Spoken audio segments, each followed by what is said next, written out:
Friends, today let's make crispy papdi chaat. Papdi అంటే ఏం లేదండి, పూరి డౌని తిన్నగా రోల్ చేసి డీప్ ఫ్రై చేసి క్రిస్పీ పపడి రెడీ. ఇప్పుడు దీని మీద finely chopped onions, tomatoes, salt, chilli powder and సప్పని పప్పుల పొడి యాడ్ చేసి లాస్ట్లో ఫ్రెష్ లెమన్ జ్యూస్ స్వీజ్ చేస్తే super tasty papdi chaat ready. Crispy, tangy, spicy, kids నుంచి ఎల్డర్స్ వరకు అందరికీ నచ్చే ఈవినింగ్ స్నాక్స్.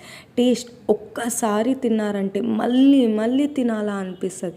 మీరు కూడా ఒకసారి ట్రై చేసి మీ ఫీడ్బ్యాక్ని కమెంట్ సెక్షన్లో కమెంట్ చేయండి. పపడి చాట్ ఫస్ట్ టైం ట్రై చేసింది అయితే నా school time Kurnool Sanjay of school దగ్గర ట్రై చేశాను అనమాట. అది నాకు నచ్చి మా మమ్మీతో ఇప్పుడు వరకు నేను పపడి చాట్ తింటున్నా. అంత టేస్టీగా ఉంటుంది అండ్ పిల్లలు కూడా చాలా బాగా ఇష్టపడతారు ఈ papdi chaat. Please like, share and subscribe to my channel.